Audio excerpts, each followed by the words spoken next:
এই মুহূর্তে তামিম ইকবালের দর্শকদের যদি প্রশ্ন করা হয়, আপনারা তামিমকে মাঠে চান না বোর্ডে চান? আমার মনে হয় প্রায় শতভাগ দর্শকেই বলবে যে তামিম ইকবালকে আমরা মাঠে চাই। কিছু সংখ্যক দর্শক হয়তোবা বলবে যে তাকে বোর্ডেও চাই, আবার মাঠেও চাই। তামিম ইকবালকে যে কোনো একটা বেছে নিতে হবে। হ্যাঁ, তামিম ইকবালের সামনে সমস্ত সুযোগ রয়েছে এককভাবে সিদ্ধান্ত নেওয়ার। উনি বোর্ডেও আসতে পারেন, চাইলে ক্রিকেটেও আসতে পারেন। হয়তোবা একটু দ্বিধাহীনতায় ভুগতেছে, উনি বোর্ডে আসবেন না ক্রিকেটে আসবেন, সিদ্ধান্ত ওনার। তবে দুইটাই খোলা রয়েছে। যেটাই ঘটুক না কেন, তাকে একটাই পছন্দ করা উচিত হবে। আমরা যদি উদাহরণ দিই মাশরাফি এবং সাকিব আল হাসানের, তাদের কাছে সুযোগ ছিল ক্রিকেট মাঠে ক্রিকেট খেলা এবং রাজনীতির মাঠে রাজনীতি করা। তারা কিন্তু সেটা নিয়েছে। এ নেওয়ার ফলে যেটা হয়েছে, তাদের ব্যক্তিত্ব নষ্ট হয়েছে। যে সাপোর্টটা বা সমর্থনটা বাংলাদেশিরা শুধু ক্রিকেটার হিসেবে সাকিব এবং মাশরাফিকে দিয়েছে, সেটার বিভাজন হয়েছে। ঠিক যদি ডিরেক্টর এবং ক্রিকেটার উভয় পদে তামিম ইকবাল আসে, সেক্ষেত্রে কিন্তু হয়তো ওইভাবে বিভাজনটা হবে না দর্শকদের সমর্থন থেকে, কিন্তু পেশাদারিত্বের জায়গা থেকে একটা বিভাজন তৈরি হবে। সেটা কিন্তু তামিমের ব্যক্তিত্বকে ছোট করবে। এখন তামিম যেটা সিদ্ধান্ত নেবে সেটাই হবে। তবে তামিমের কাছে আমার চাওয়া, যেহেতু তার এখনো বয়স আছে, ফিটনেস রয়েছে, তিনি কিন্তু অবসর থেকে ফিরে আসার পর আরও অবসর নেননি এবং অপেক্ষায় ছিলেন নাজমুল হাসান পাপনের সঙ্গে কথা বলে ক্রিকেটে কখন ফিরবেন। এখন নাজমুল হাসান পাপন নেই, বোর্ডে ফারুক আহমেদ সভাপতি। ইচ্ছে করলেই উনি কিন্তু মাঠে ফিরতে পারেন, তার মনের কোণে কিন্তু ইচ্ছা রয়েছে। যদিও ক্রিকেট ইউনিয়নে কাজ করা, এখানে অবশ্যই আমি বলবো জাতীয়ভাবে অবদান রাখার সুযোগ রয়েছে তামিম ইকবালের, কিন্তু সেটা তো এখনও সময় অনেক পড়ে রয়েছে তার। উনি এখনও জাতীয় টিমে দেয়ার মতো এখনও ওনার মধ্যে অনেক কিছুই রয়েছে। যদি বোর্ডে আসে সেখানেও সে সফল হবে, সেটা আমি জানি। কিন্তু এই বয়সে বোর্ডে আসাটার কতটুকু যৌক্তিক হবে, যেখানে এখনও ক্রিকেটার হিসেবে তাকে বাংলাদেশের প্রয়োজন রয়েছে ওয়ানডে এবং টেস্ট টিমে।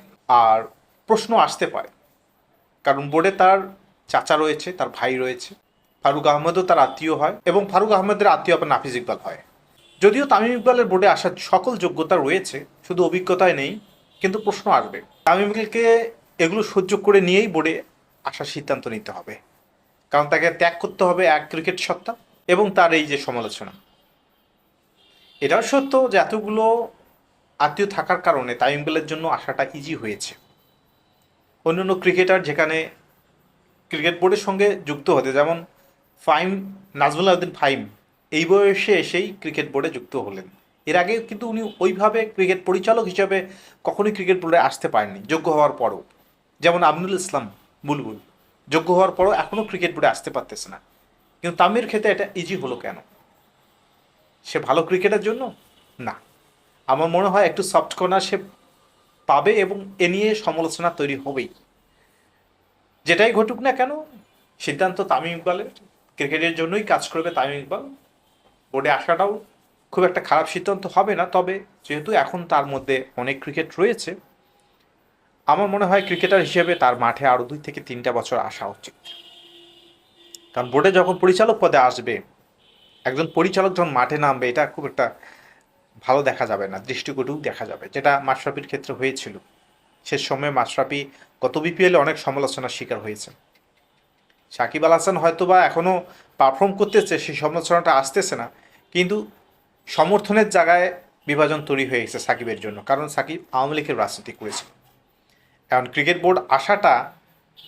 বোর্ডে আসাটা রাজনীতি নয়, তবে আমি মনে করি একটা দ্বৈত ভূমিকা তৈরি হবে, এক ক্রিকেটার এবং ক্রিকেট পরিচালক।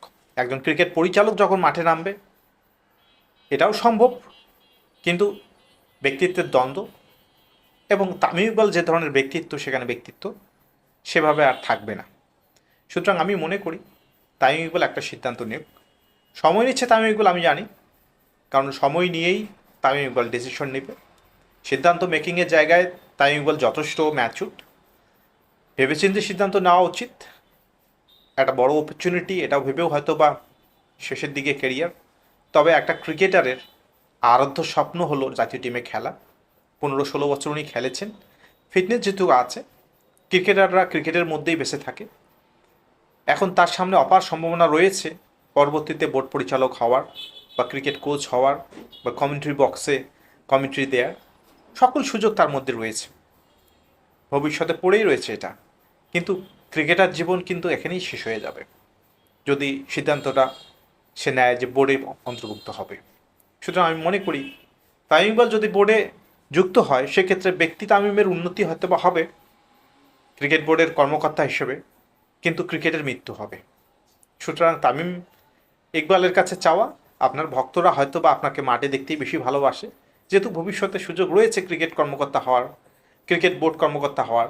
সুতরাং পারলে মাঠেই ফিরুন, মাঠে পারফর্ম করুন, মানুষের মনে যেটা চায়, আপনার ব্যাটিং দেখতে চায় বাংলাদেশের হয়ে আবারও, এবং বাংলাদেশকে আপনি জেতাবেন, সেটাই অনেকেই আশা করে। সিদ্ধান্ত আপনারা আপনি নেবেন।